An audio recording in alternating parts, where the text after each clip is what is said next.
imperios.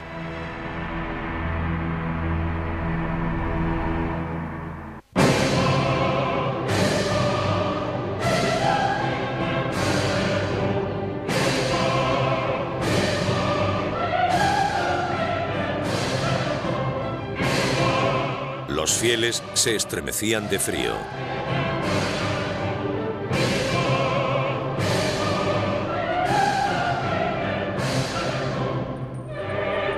Notre Dame resonaba con los sonidos de 400 músicos y cantantes.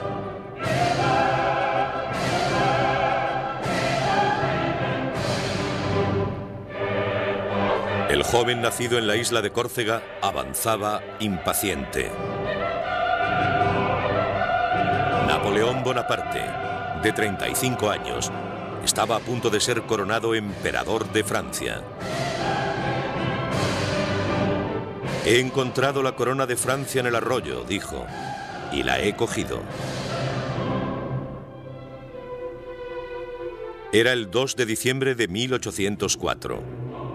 En el transcurso de 3 años, las conquistas de Napoleón extenderían su imperio por casi toda Europa y gobernaría a más de 70 millones de personas. Desde los antiguos Césares, no se había conocido a un hombre con tanto poder. Napoleón cambió el mundo. Fue un hombre que prosperó basándose en su origen, en su entorno y en sus aptitudes. No ha vuelto a existir un hombre como él que dominara el mundo como él lo hizo. ¿Quién era Napoleón? Era una mano dentro de una camisa con un extraño sombrero. Si enseñamos el sombrero y la mano dentro de la camisa, en Japón, Estados Unidos o Francia, todo el mundo sabrá que hablamos de él. Que ce soit aux États-Unis, que ce soit en France, on dira Napoléon. Sobre todo era un hombre ambicioso. Le encantaba el poder. Decía, amo el poder como el músico ama su música. Hizo todo lo que estuvo en su mano para lograr sus propósitos.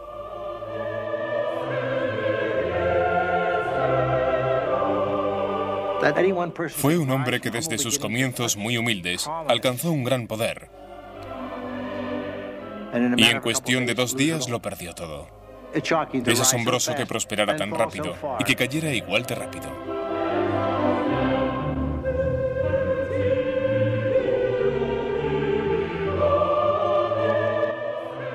Napoleón subió en solitario los escalones hasta el altar.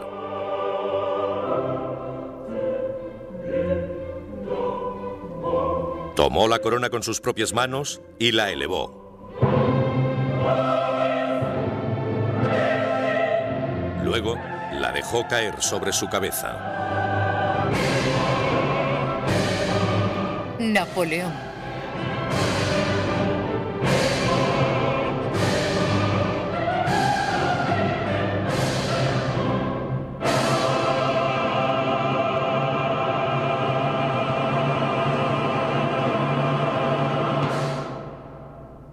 Esa mañana le había dicho en voz baja a su hermano: si nuestro padre pudiera vernos ahora.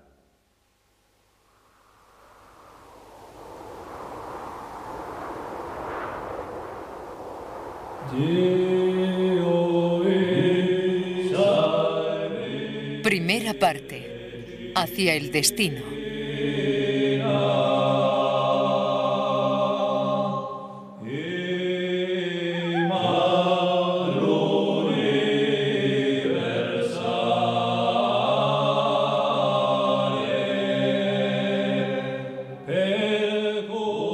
En la primavera de 1760, Leticia y Carlo Buonaparte cruzaban las montañas que se extendían por el interior de la isla de Córcega.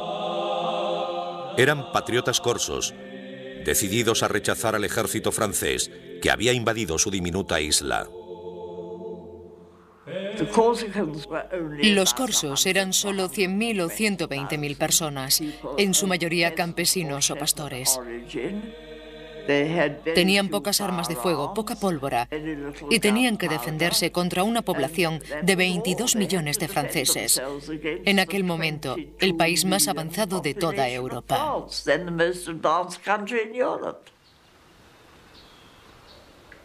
Los corsos nunca tuvieron muchas posibilidades. Tras un año de lucha, dejando a su paso miles de muertos y heridos, fueron vencidos, y Leticia y Carlo regresaron a su hogar. Leticia estaba embarazada de 6 meses. Salve Santa Valens.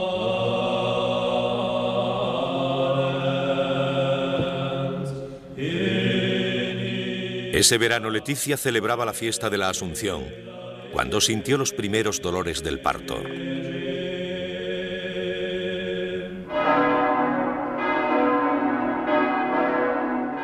Un poco más tarde, el 15 de agosto de 1769, daba a luz a su hijo, Napoleone Bonaparte. Nacido justo después de la amarga conquista francesa, Napoleón pasaría su infancia odiando a Francia, el país que él mismo gobernaría algún día. Nací cuando Córcega moría, escribiría Napoleón tiempo después. 30.000 franceses se lanzaban contra nuestras costas, ahogando el trono de la libertad en olas de sangre. Los llantos de los moribundos, los gemidos de los oprimidos y las lágrimas de los desaparecidos rodearon mi cuna desde el momento de mi nacimiento. Córcega era ahora una colonia francesa. Situada en el Mediterráneo, entre Francia e Italia, durante siglos, Córcega resistió ferozmente a los invasores, romanos, moros y genoveses. Tras la victoria francesa, los corsos rebeldes huyeron hacia las montañas donde continuaron su lucha. Pero el padre de Napoleón, Carlo, un estudiante universitario de 23 años, se rindió fácilmente. Pronto llevaría pelucas empolvadas, levitas bordadas y zapatos con hebillas de plata. Napoleón nunca le perdonó que traicionara su herencia corsa. Tiempo después diría de él que le gustaban demasiado los placeres. Creo que Napoleón siempre guardó rencor a su padre por haberse sometido. Pero pobre Carlo, sabía que había perdido la batalla. Se dio cuenta que los franceses ya estaban allí. Por eso decidió vivir con ellos e intentar hacerlo lo mejor posible. Carlo empezó a ejercer como abogado y ganó las elecciones a la Asamblea Corsa. Su estima aumentó ante los gobernantes franceses. Pero Napoleón pocas veces dijo algo bueno sobre él. Dejaba sus oraciones para su madre, la bella y tenaz Leticia. Como madre, diría, era única.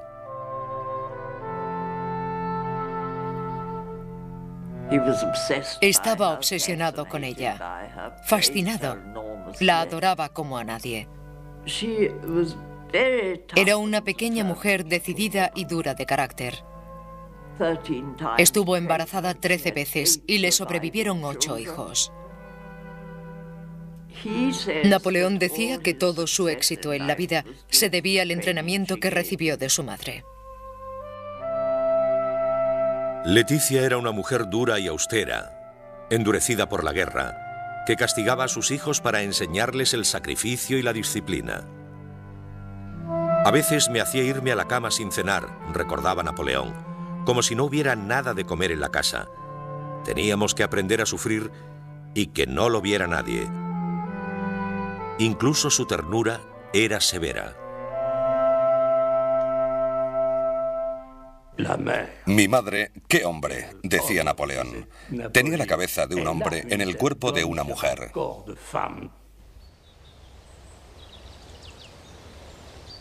Carlo y Leticia eran propietarios de una casa en el campo y de otra en la ciudad, símbolos de su posición social. Eran aristócratas corsos, pero no eran ricos. Con 8 hijos, lucharon por sobrevivir en una isla que se había ido empobreciendo durante siglos. La ambiciosa pareja creía que Córcega no tenía nada que ofrecerles a ellos o a sus hijos. Solo podría hacerlo un país, el país que había vencido al suyo, Francia.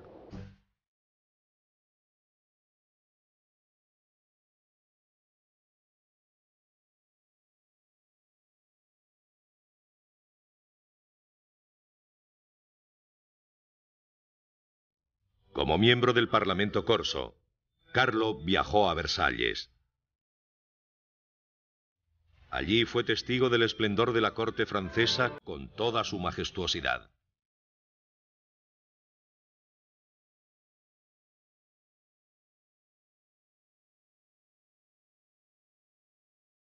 Francia era la envidia de Europa. Gran Bretaña, Austria, Prusia, España... Ningún país estaba más poblado ni tenía más riqueza. Mientras América comenzaba sus experimentos con la democracia, Versalles daba testimonio del poder de los reyes. Carlo era solo un provinciano sobrecogido.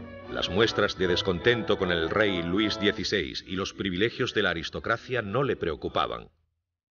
Que la reina María Antonieta y una frívola corte estuvieran arruinando los valiosos recursos de Francia no hicieron que Carlo dejase de admirar los placeres de los que era testigo.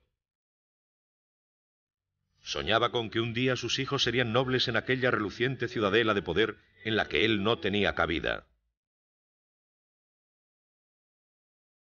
Durante años, Carlo había preparado un plan. En Versalles consiguió que se hiciera realidad. Logró una beca para Napoleón en un colegio de Francia. El padre de Napoleón fue un escalador social, con una gran ambición. Quería que sus hijos tuvieran una oportunidad en la vida, y Napoleón la aprovechó.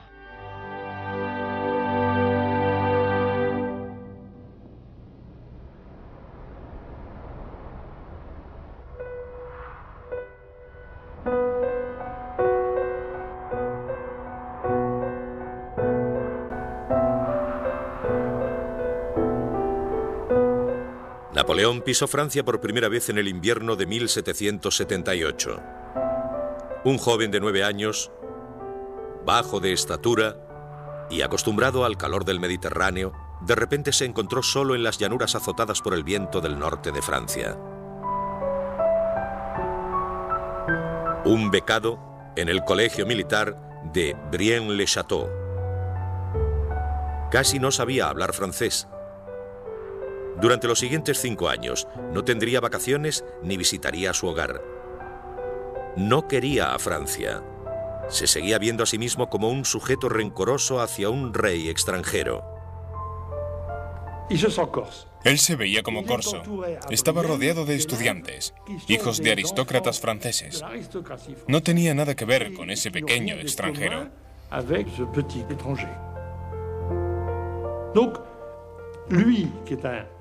Era muy orgulloso, por eso se apartaba de todos.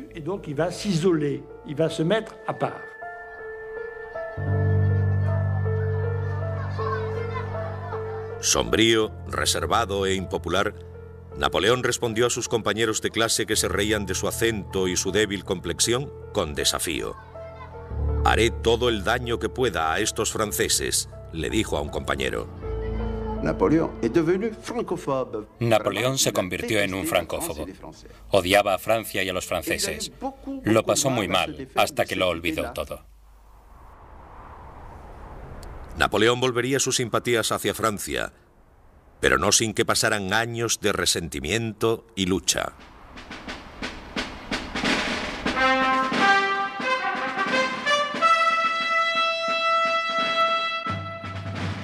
Tenía 15 años cuando fue admitido en la Real Academia Militar de París.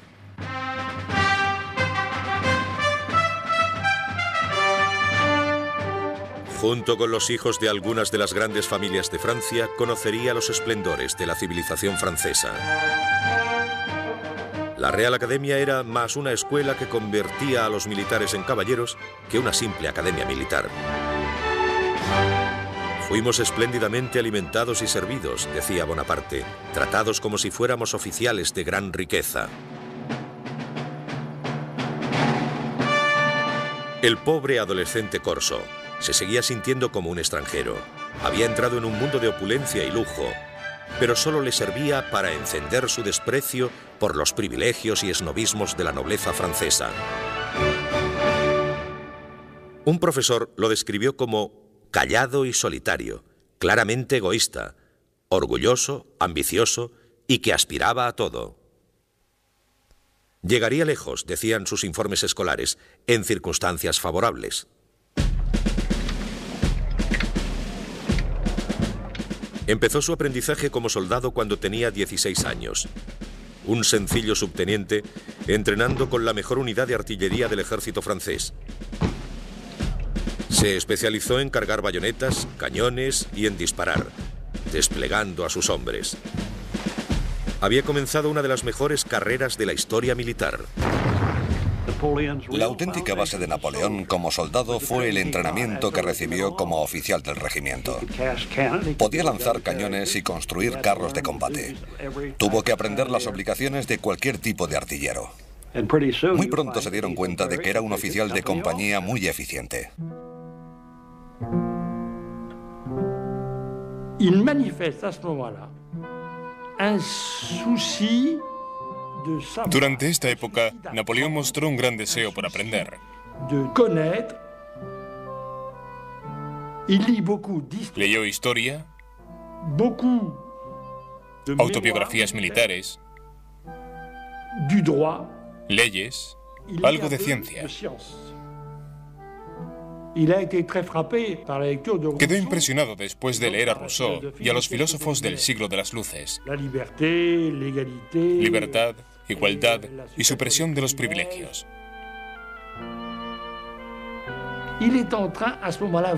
Estaba en proceso de encontrarse a sí mismo. Pero para un soldado nacido en Córcega, la promesa de libertad e igualdad era solo un sueño. Bonaparte sabía que no podría llegar a ningún lugar. Pensaba que el régimen no le dejaría alcanzar la posición con la que soñaba. Las mejores posiciones estaban reservadas para los nobles, mientras que Napoleón venía de la nobleza secundaria, de la gente pobre.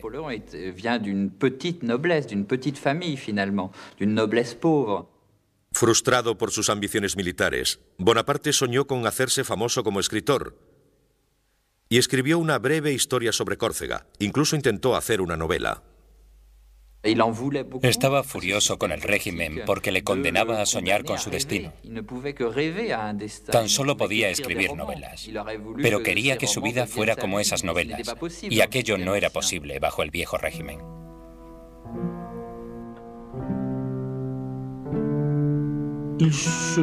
Sabía que era capaz de hacer grandes cosas. Creía que quizá estaba destinado a la grandeza. Pero en aquel momento, ¿cómo podía llegar a creérselo? Se aburría enormemente. Il s'ennuie à mourir. Il s'ennuie à mourir.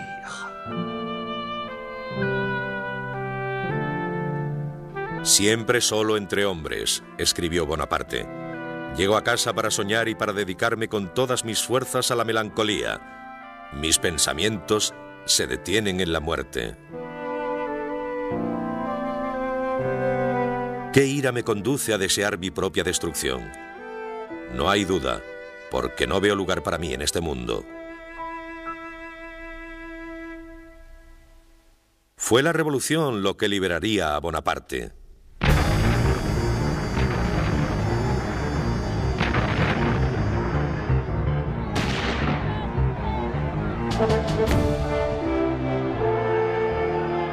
El 14 de julio de 1789, París estalló.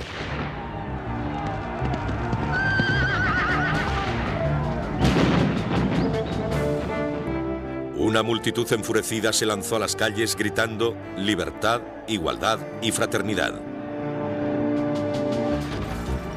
Francia sufrió disturbios. La propia monarquía se tambaleaba al borde de la destrucción. Una desafiante Asamblea Nacional cuestionó el derecho absoluto del rey y despojó a los nobles y clérigos de sus antiguos privilegios feudales, rompiendo un orden social que había perdurado durante siglos. Tras años de injusticia y desigualdad, había comenzado la revolución. Tardaría años en acabar. Mientras la revolución tomaba impulso, Bonaparte servía en el ejército lejos de París. Desconfiaba de la multitud enfurecida, pero daba la bienvenida a los cambios que transformarían al país. Lo cierto es que él no fue un revolucionario antes de comenzar la revolución. Pero Bonaparte vio la revolución como una buena noticia.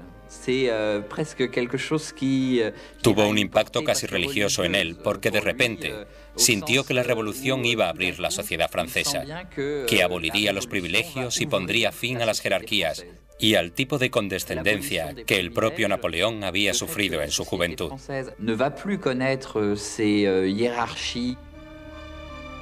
Toutes ces cascades de mépris dont a beaucoup souffert le jeune Napoléon dans sa jeunesse. Bonaparte era un hombre de su tiempo, y tener 20 años en 1789 fue decisivo para él. Su destino y el destino de todo el país coincidirían.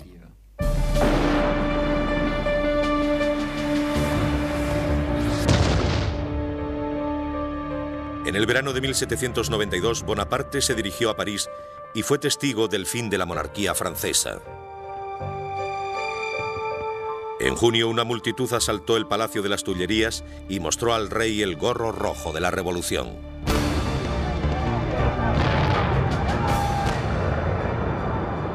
En agosto, la multitud masacró a la guardia suiza del rey. El rey Luis XVI fue destronado. La República Francesa había provocado esa caída. Napoleón quería formar parte del nuevo mundo. Quería tener un papel. Y empezó en un lugar que conocía muy bien, en Córcega.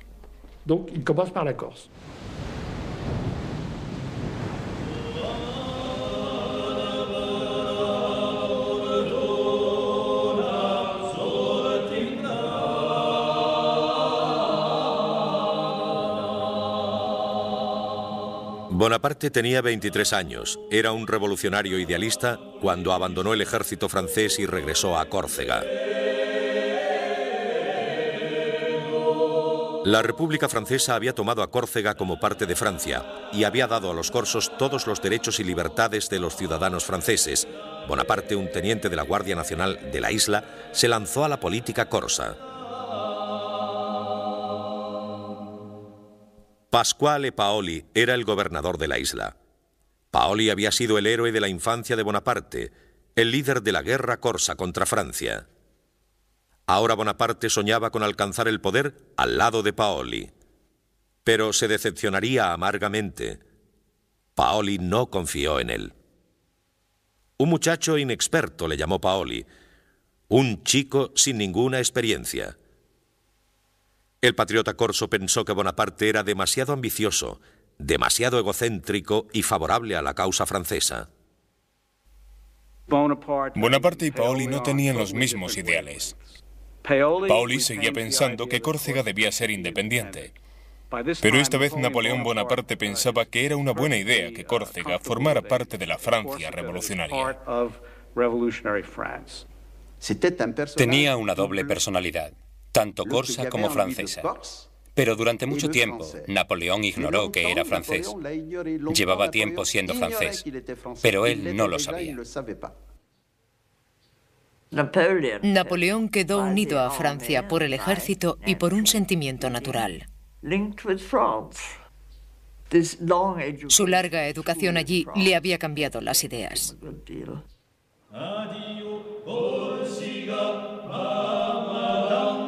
Napoleón no tardó en convertirse en el líder de la facción opositora a Paoli. La rivalidad entre los dos se extendió por toda la isla, intensificando la lucha política entre los dos hombres. Los partisanos de Paoli y los de Bonaparte estaban en guerra.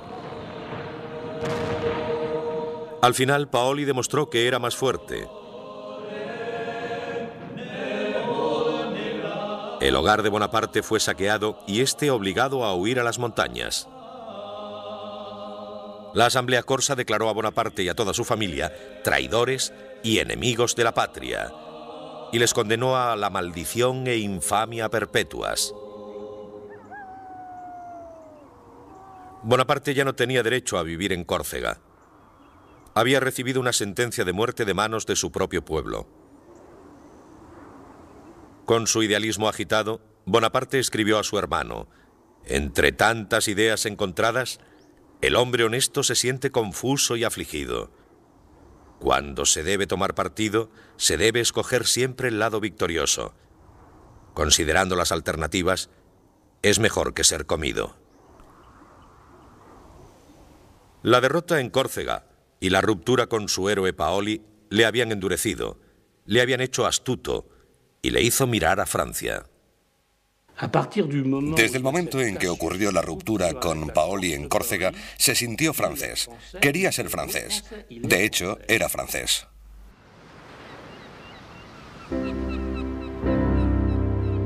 En junio de 1793, embarcó hacia Francia con su madre viuda, sus 3 hermanos y sus 3 hermanas, refugiados que llevaban con ellos todo lo que tenían en el mundo.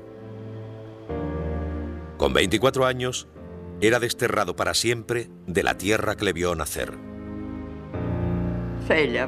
Fue un error. Se sintió muy frustrado. No pudo hacer lo que quería. Pero cuando abandonó Córcega, su ambición era tan grande que olvidó los objetivos que tenía trazados. Se tornaron en una ambición por controlar Francia, luego Europa y posiblemente el mundo. Su ambición le hizo olvidar las esperanzas y errores de su niñez.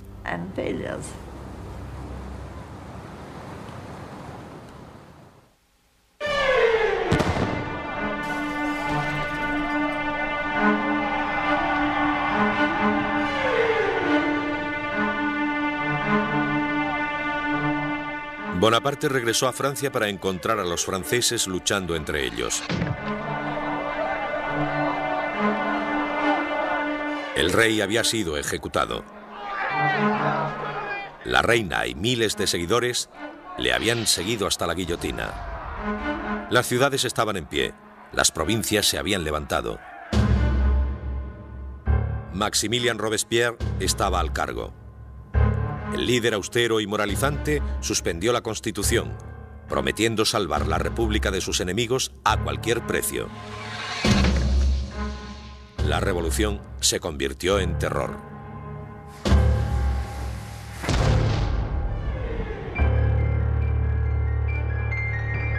Desgarrada por la guerra civil, Francia estaba en lucha casi con toda Europa. Austria, España, Prusia y Gran Bretaña se empeñaron en destruir la nueva República Francesa, mientras que los radicales franceses prometían ayudar a todo aquel que se levantara contra sus legisladores. Readmitido en el ejército como capitán de artillería, Bonaparte fue destinado a Toulon, una ciudad de 28.000 habitantes en la costa sur, que se había rebelado contra la República, cediendo su puerto a los ingleses. La flota inglesa defendió la ciudad desde el puerto. Un joven Bonaparte de 24 años creyó saber cómo hacerles huir. Sostuvo que si sus soldados podían apoderarse de los mandos que comandaban el puerto, podrían bombardear la flota y hundirla. La ciudad caería. Era un plan sencillo, pero ninguno de los generales quiso escucharlo. El ejército francés de la Revolución parecía a veces un paraíso de ineptos. Los generales de Toulon eran incompetentes. Finalmente, un general escuchó sus planes y dijo: naturalmente. Esta fue la primera gran oportunidad de Bonaparte. Con los oficiales de la aristocracia huyendo del país, había un gran vacío. Una oportunidad para una rápida promoción para soldados que pudieran demostrar su valía en la batalla.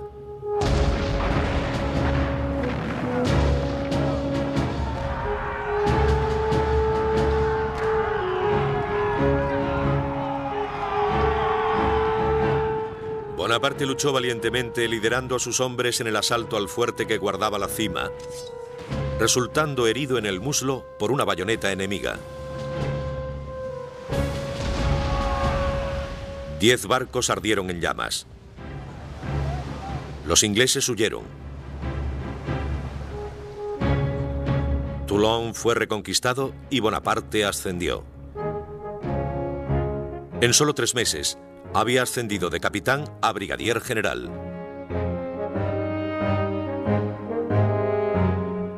Este joven oficial trajo con él una extraña audacia y la más infatigable de las energías, escribió sobre él un general.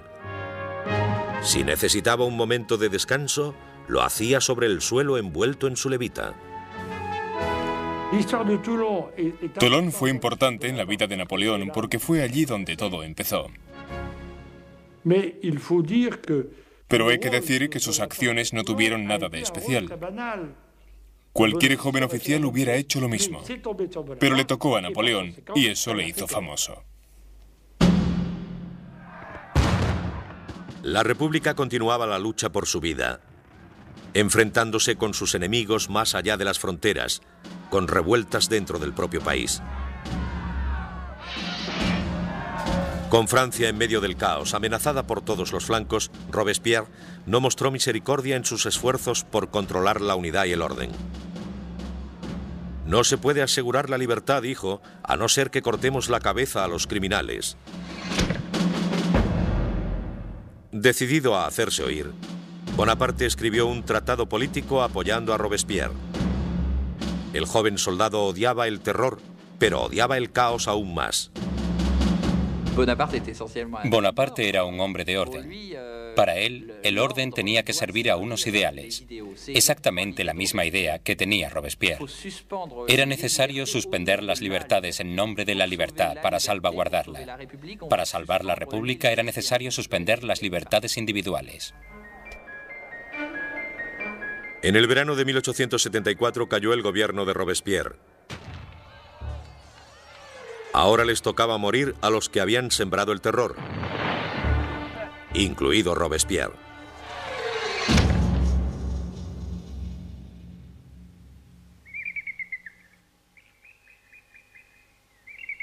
En la primavera de 1795, Bonaparte se dirigía a París. Ahora, como brigadier general, estaba decidido a llegar aún más alto.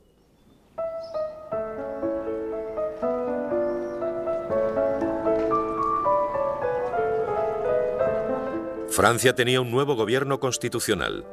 La guillotina, los disturbios callejeros, la guerra aún candente en la frontera, todo parecía olvidado.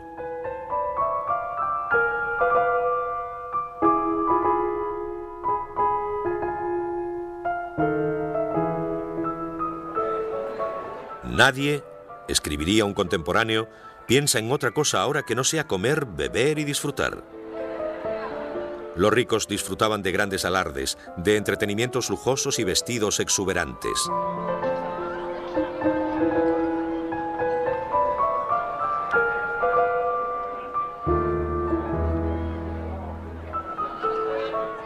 Bonaparte frecuentaba los salones donde las mujeres que dominaban la sociedad parisina salvaguardaban la corte. Las mujeres aquí, escribió a su hermano, son el centro de todo. En este lugar parecen llevar las riendas del gobierno. Pero no se relacionaban con él. Era un ambicioso soldado más.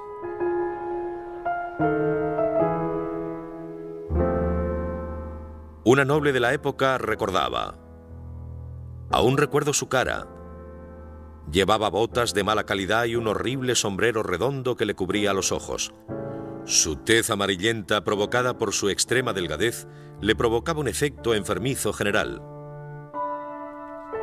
Bonaparte parecía haber llegado a un punto muerto. Estaba desesperado por un ascenso, pero nadie le prestaba atención. Si esto continúa, escribió a su hermano, terminaré por no apartarme cuando pase un carruaje. Entonces un alboroto político le volvió a ofrecer una oportunidad.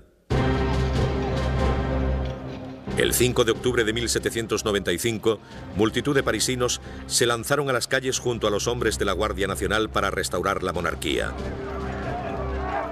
La rebelión amenazaba con derrocar a la República. El gobierno llamó a Bonaparte para que detuviera el ataque. No había muchas más posibilidades. Cuando estalló esta rebelión, no había ningún general competente en París. Pero allí estaba el joven Bonaparte. Era un hombre de convicciones. Había que darle esa misión. Napoleón no iba a ser discreto. Usaría todas las armas a su alcance. Nadie había usado cañones en París antes de esta revuelta.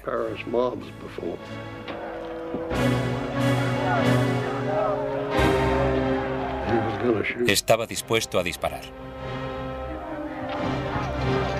Esperó hasta que pudo ver el blanco de los ojos de los enemigos.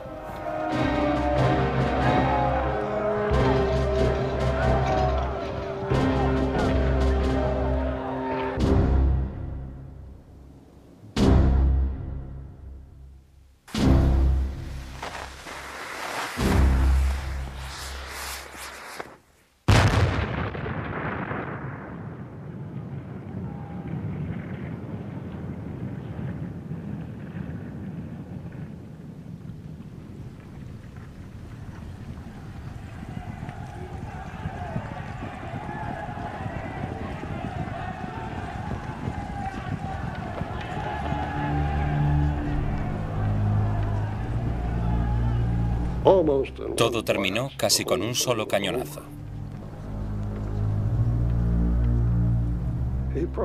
Probablemente mató a cientos de personas. No era un hombre muy famoso en las bases, pero después de aquello se convirtió en el hombre de las calles de París. Bonaparte escribió a su hermano: "El enemigo nos atacó. Matamos a muchos de ellos.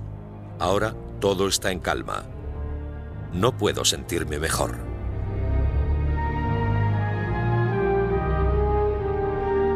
Tres semanas después fue nombrado general, comandante del Ejército del Interior.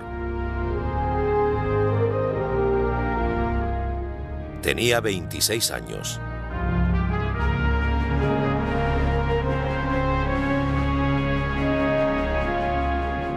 Bonaparte era ahora un hombre a tener en cuenta. Fue conducido a París en un elegante carruaje con ropa nueva y empapado en agua de Colonia. El ingenuo general no era un hombre mujeriego, pero se había enamorado. Su nombre era Marie-Joseph Rose de Beauharnais, pero todo el mundo la conocía por Rose, pero Bonaparte la llamaba Josefina. Era una aristócrata criolla de la colonia francesa de la Martinica, una viuda de 32 años con 2 niños pequeños, agobiada por las deudas y que intentaba abrirse camino sola en París. Lánguida, con una indiferencia que rayaba en la indolencia, era famosa por ser una mujer refinada, encantadora y con gracia. Se decía que incluso se metía en la cama con elegancia. Josefina era una mujer con un gran encanto, sensualidad y, si no guapa, al menos ágil y de movimientos ondulantes. La belleza es algo que todos admiramos, pero la belleza sin encanto es como una comida sin especias. Napoleón solía decir: "Yo soy tímido con las mujeres. Madame de Beauharnais ha sido la primera mujer que me ha dado confianza". Josefina era lo que podríamos llamar una mujer algo adelantada a su tiempo. Se había casado joven. Su marido había muerto en la guillotina. Había tenido un romance con alguien que la ayudó. Y se sabía que había tenido varios romances con hombres de la alta sociedad francesa. Nadie tenía más poder que Paul Barras, la figura más poderosa del nuevo gobierno. Josefina era su amante, una mujer de influencia en los salones de moda de París. Bonaparte vio en ella un mundo de poder. Era el centro de la sociedad. Tenía todo tipo de contactos. Era alguien que le podía servir de mucha ayuda. Yo creo que se enamoró perdidamente de ella. Josefina vivía en una pequeña casa con un bonito jardín. Había quien decía que Barras le pagaba el alquiler. Pero Barras estaba empezando a cansarse de ella. Ahora Bonaparte era el que la visitaba. Él le escribía: "Dulce e incomparable Josefina, me despierto pleno de ti. El recuerdo de los placeres de la última noche no dejan descansar a mis sentidos. Josefina amaba el amor y era muy buena amante. Bonaparte no tenía experiencia. Fue ella la que le introdujo en el mundo del amor. Dulce e inigualable Josefina, qué extraño efecto provocas en mi corazón. Sí, una noche me has enseñado lo lejos que está tu retrato de ti misma. 1000 besos, mi dulce amor. Pero no me los devuelvas porque me encenderías de pasión. Josefina parecía encantada con su nuevo amor. Aunque sabía cómo agradarle, no le devolvía la pasión. Cuando Bonaparte le propuso matrimonio, ella dudó. Ella no se sentía atraída por él. De hecho, tiempo después, le dijo a un viejo amigo que durante mucho tiempo tuvo que superar un sentimiento de repugnancia. Era muy serio, tenía poco sentido del humor y estaba muy delgado. Parecía que se le caía el pelo e iba desaliñado. Pero ella sabía que su belleza se estaba desvaneciendo. Empezaban a pudrírsele los dientes y a salirle arrugas. Napoleón no lo veía, pero otros sí, y ella también.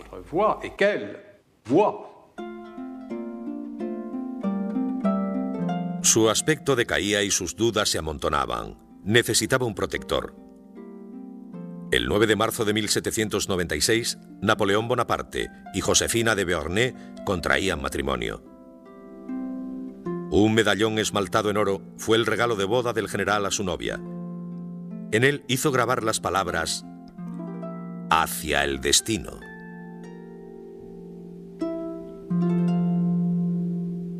La luna de miel duró 2 días.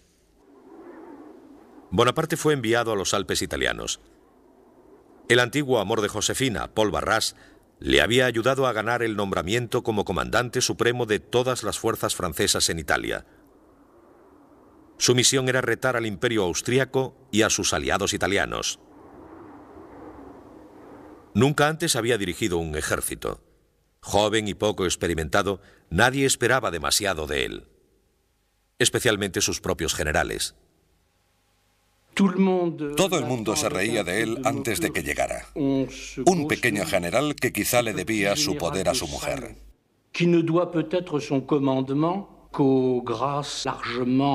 Entonces llegó él, y al momento, los veteranos que se habían reído de él entendieron perfectamente que él estaba al cargo de todo.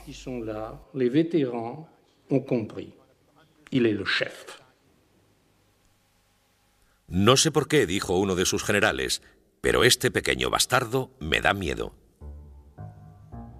El ejército de Bonaparte no estaba en condiciones de ganar batallas. Llevaba casi 2 años estancado por las acciones incompetentes de los comandantes en las colinas. El ejército estaba en la miseria.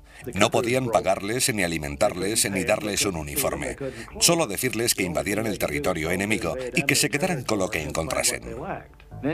Entonces llegó este mocoso de 26 años que ni siquiera era francés, era corso. Y en su mal francés dijo: si seguís conmigo os conduciré a los valles más fértiles del mundo.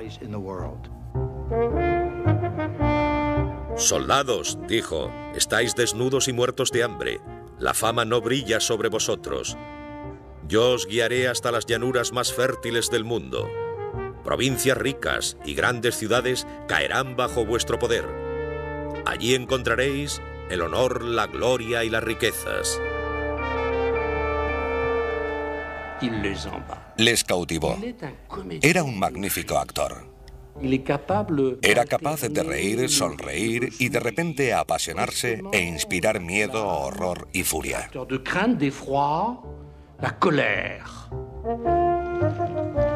El 2 de abril de 1796, Bonaparte marchó con su ejército. Eran menores en número, 38.000 franceses enfrentados a 38.000 austriacos y sus aliados, 25.000 piamonteses. Bonaparte planeó aislar a los austriacos de los piamonteses y luego conquistarles por separado. Primero, atacaría al Piamonte. La idea de Napoleón fue siempre intentar ser superior en número en cualquier lugar. Por eso intentó dividir a sus enemigos para compensar la falta de hombres en su ejército.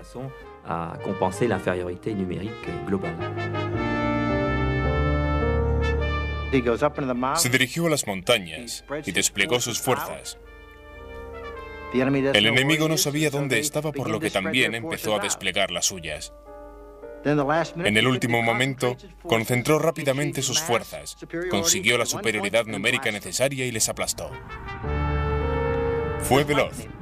El ejército de Napoleón podía caminar 45 kilómetros diarios. A los piamonteses les costaba llegar a los 4 o 5 al día. Napoleón dijo que no había nada de teoría en la guerra. Hay que hacer lo que hay que hacer y hacerlo rápido. Sorprender al enemigo y dejarle atónito si se puede.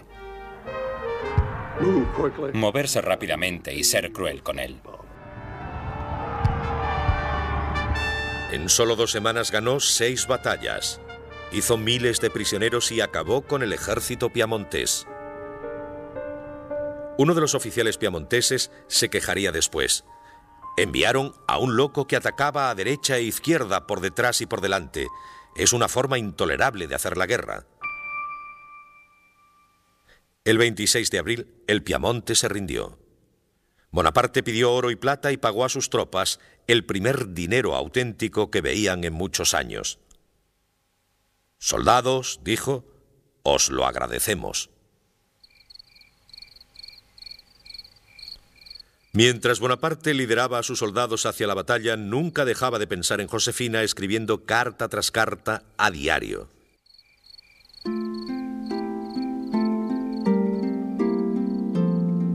«No paso un día sin pensar en ti, mi amada», le escribiría, «ni una noche sin tenerte entre mis brazos.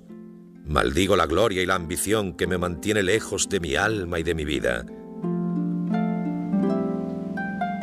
Siempre que tengo problemas para solucionar algo, pongo la mano en mi corazón donde late tu retrato. Solo tengo que mirarlo y mi amor es la felicidad completa. Un beso a tu corazón y otro mucho más abajo, mucho, mucho más abajo».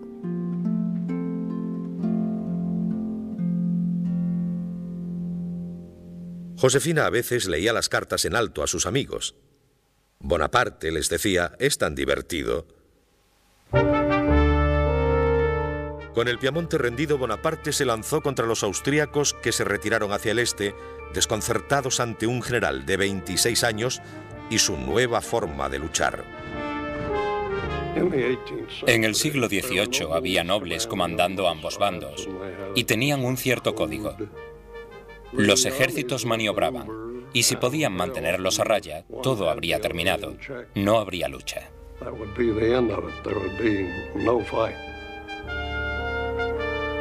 Napoleón fue de alguna manera el primer general moderno. No se acomodó a esos viejos excéntricos del otro bando.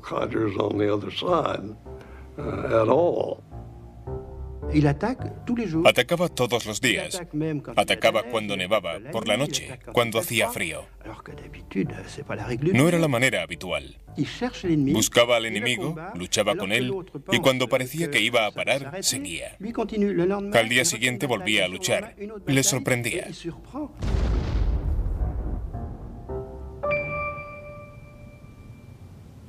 Mientras los austríacos huían, su retaguardia esperaba detener a Bonaparte, haciéndole parar en la pequeña ciudad italiana de Lodi. Fortificaron un estrecho puente de madera con 14 cañones y 3 batallones, desafiando a Bonaparte a que lo cruzara. El general ordenó un simple asalto frontal en el puente. Todo dependería de la valentía de sus hombres.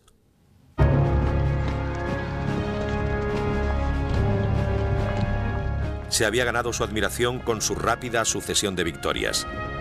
Ahora descubriría si también se había ganado su confianza.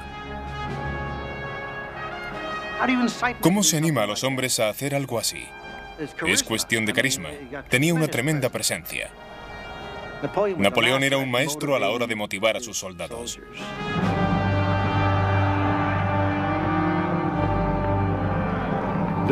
La victoria siempre recorre un largo camino. Cuanto más ganaban, más difícil eran de parar. Sus tropas estaban bien entrenadas. Llevaban acosando a los austriacos durante semanas y seguían haciéndolo.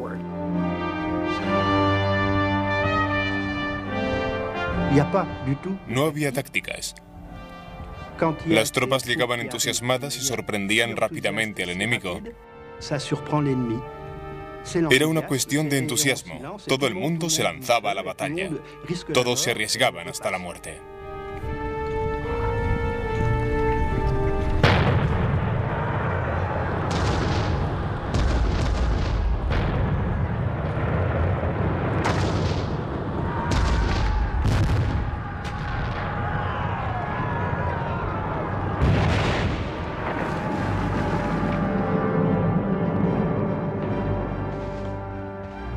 Con sus hombres enfrentándose al fuego enemigo, Bonaparte también tomaba parte en la batalla. Él se encargaba del cañón, que era un trabajo físico, pero siempre estaba de pie con ellos.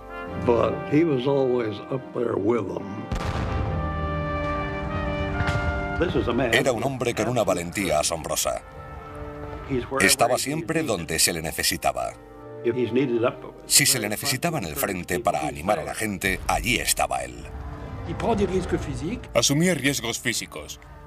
Incluso si las balas de cañón caían cerca de él, no tenía miedo, a pesar de que sucedió en varias ocasiones. Los franceses cruzaron la mitad del puente y tuvieron que volver bajo una lluvia de fuego. Luego, una última carga y lograron cruzarlo.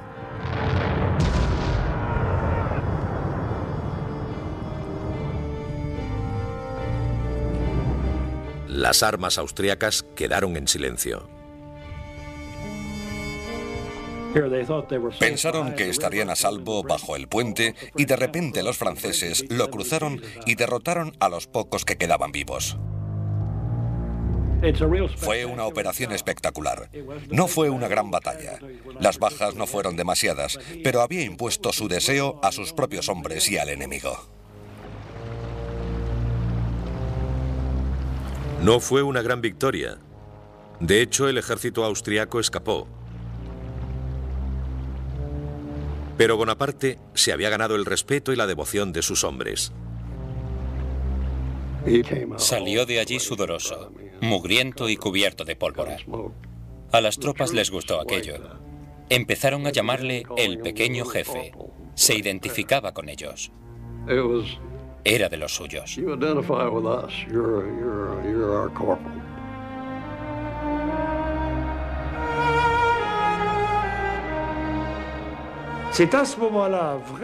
Ese fue el momento en el que empezó a convencerse de que tenía una buena estrella y que su destino le había escogido para realizar grandes cosas.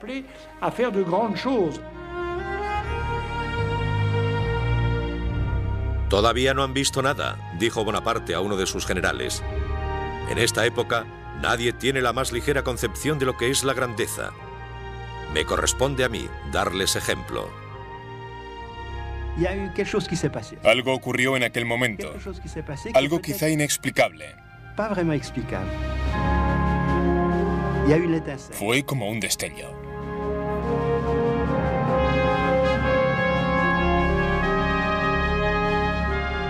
La batalla de Lodi convenció a Napoleón Bonaparte de que aquel era su destino. Desde aquel momento, dijo, imaginé lo que podría ser. Ya sentía la tierra huyendo bajo mis pies como si me estuviera transportando al cielo.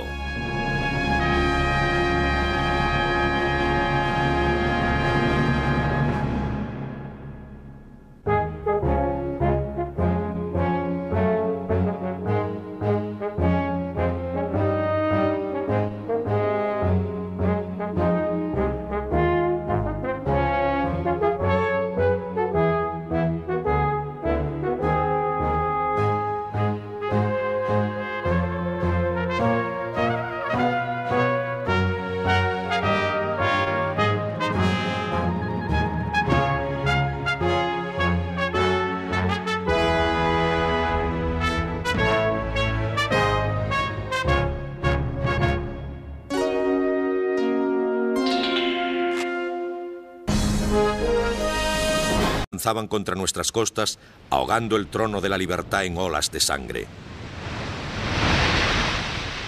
Los llantos de los moribundos, los gemidos de los oprimidos y las lágrimas de los desaparecidos rodearon mi cuna desde el momento de mi nacimiento. Córcega era ahora una colonia francesa.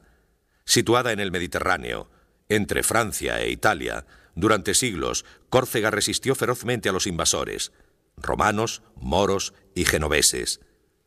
Tras la victoria francesa, los corsos rebeldes huyeron hacia las montañas donde continuaron su lucha. Pero el padre de Napoleón, Carlo, un estudiante universitario de 23 años, se rindió fácilmente. Pronto llevaría pelucas empolvadas, levitas bordadas y zapatos con hebillas de plata. Napoleón nunca le perdonó que traicionara su herencia corsa. Tiempo después diría de él que le gustaban demasiado los placeres. Creo que Napoleón siempre guardó rencor a su padre por haberse sometido. Pero pobre Carlo, sabía que había perdido la batalla. Se dio cuenta que los franceses ya estaban allí. Por eso decidió vivir con ellos e intentar hacerlo lo mejor posible. Carlo empezó a ejercer como abogado y ganó las elecciones a la Asamblea Corsa. Su estima aumentó ante los gobernantes franceses. Pero Napoleón pocas veces dijo algo bueno sobre él. Dejaba sus oraciones para su madre.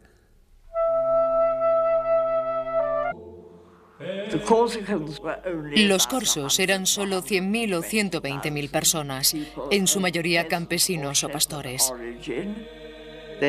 Tenían pocas armas de fuego, poca pólvora, y tenían que defenderse contra una población de 22 millones de franceses. En aquel momento, el país más avanzado de toda Europa.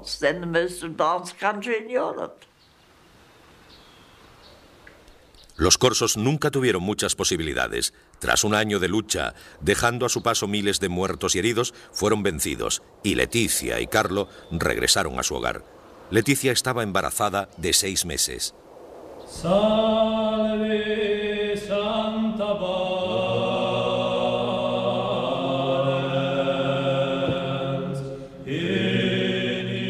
Ese verano Leticia celebraba la fiesta de la Asunción, cuando sintió los primeros dolores del parto.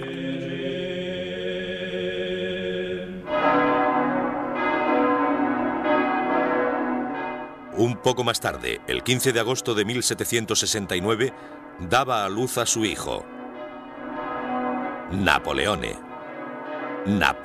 Bonaparte.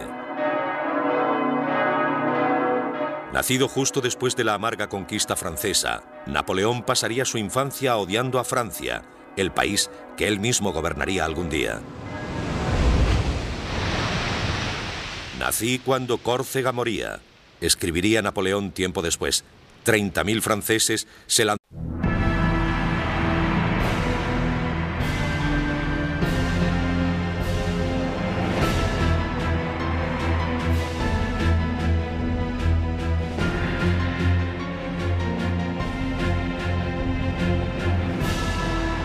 Imperios.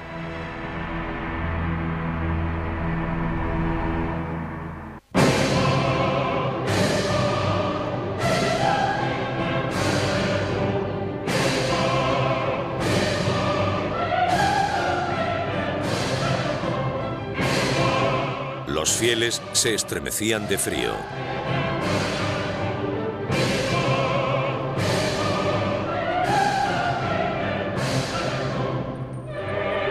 Notre Dame resonaba con los sonidos de 400 músicos y cantantes.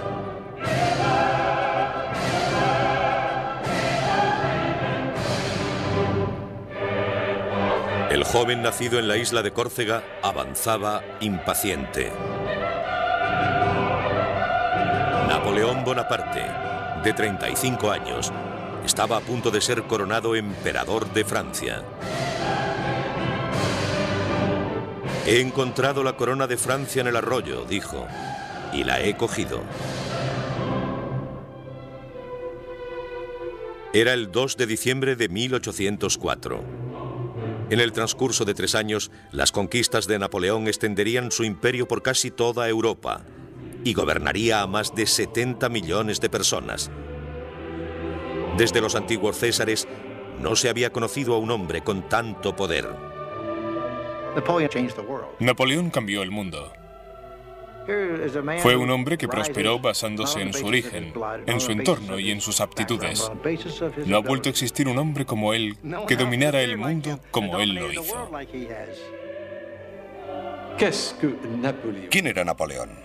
Era una mano dentro de una camisa con un extraño sombrero. Si enseñamos el sombrero y la mano dentro de la camisa, en Japón, Estados Unidos o Francia, todo el mundo sabrá que hablamos de él. Que ce soit aux États-Unis, que ce soit en France, on dira Napoléon. Sobre todo era un hombre ambicioso. Le encantaba el poder. Decía, amo el poder como el músico ama su música. Hizo todo lo que estuvo en su mano para lograr sus propósitos.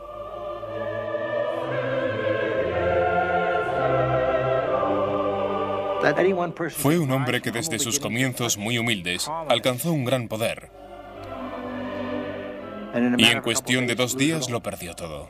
Es asombroso que prosperara tan rápido y que cayera igual de rápido.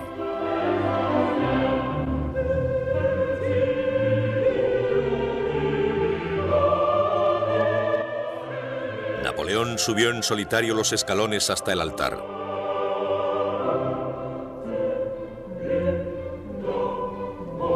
Tomó la corona con sus propias manos y la elevó.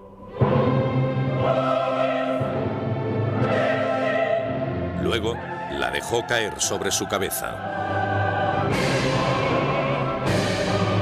Napoleón.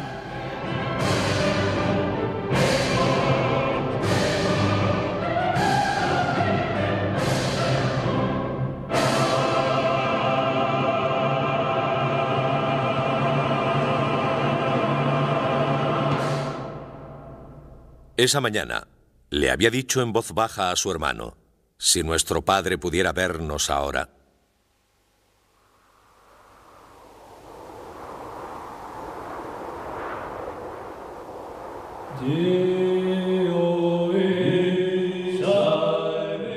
Primera parte. Hacia el destino.